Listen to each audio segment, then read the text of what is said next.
Viral dokter residen anestesi dari Fakultas Kedokteran Unpad, Bandung diduga telah melakukan pelecehan seksual terhadap anak perempuan pasien di RSHS Bandung.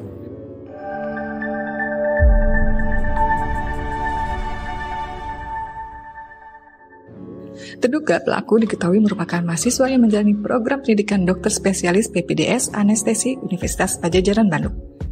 Direktorat Reserse Kriminal Umum di Treskrimun, Polda Jawa Barat mengungkapkan PAP dokter residen PPDS yang memperkosa keluarga pasien berinisial FH 18 Maret tahun 2025 diduga mengalami kelainan seksual.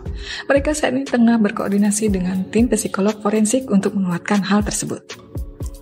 Kelainan seksual atau dikenal juga dengan istilah parafilia merupakan kondisi di mana seseorang mengalami ketertarikan seksual yang tidak biasa, menyimpang atau melibatkan objek, situasi, atau aktivitas yang dianggap tidak lazim oleh norma masyarakat.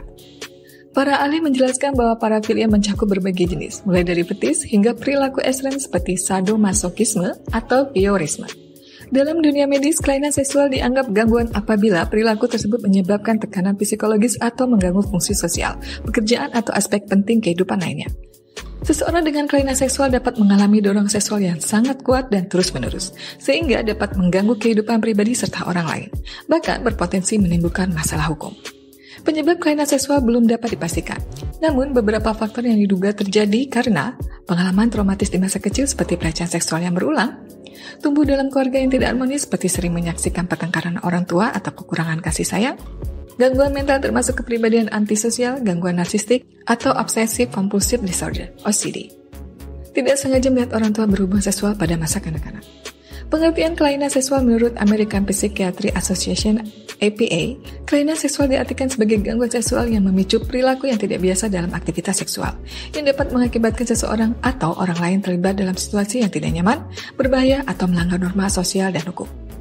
Seseorang yang mengalami kelainan seksual seringkali menunjukkan perilaku tertentu yang bisa dikenali. Perilaku yang berulang. Orang dengan kelainan seksual biasanya memiliki dorongan atau fantasi yang berulang tentang objek atau aktivitas yang menyimpang dari norma. Distres atau gangguan mental.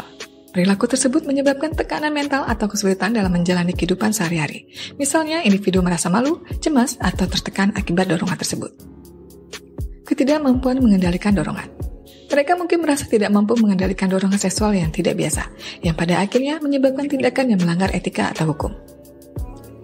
Melibatkan orang lain tanpa persetujuan. Beberapa kelainan seksual seperti voyeurisme atau eksibisionisme seringkali melibatkan orang lain tanpa persetujuan mereka, yang dapat menimbulkan bahaya atau pelanggaran hak privasi. Penanganan kelainan seksual dapat dilakukan melalui terapi yang tepat. Salah satu pendekatan yang sering digunakan adalah terapi perilaku kognitif yang bertujuan membantu individu mengenali dan mengubah pola pikir serta perilaku yang tidak sehat. Selain itu, obat-obatan juga bisa digunakan untuk menekan dorongan seksual yang berlebihan. Dokter atau psikolog biasanya mendiagnosis kelainan seksual berdasarkan riwayat perilaku pasien serta dampaknya terhadap kehidupan sosial dan mental. Dengan penanganan yang tepat, kondisi ini dapat dikendalikan, memungkinkan penderita menjalani kehidupan yang lebih sehat dan produktif.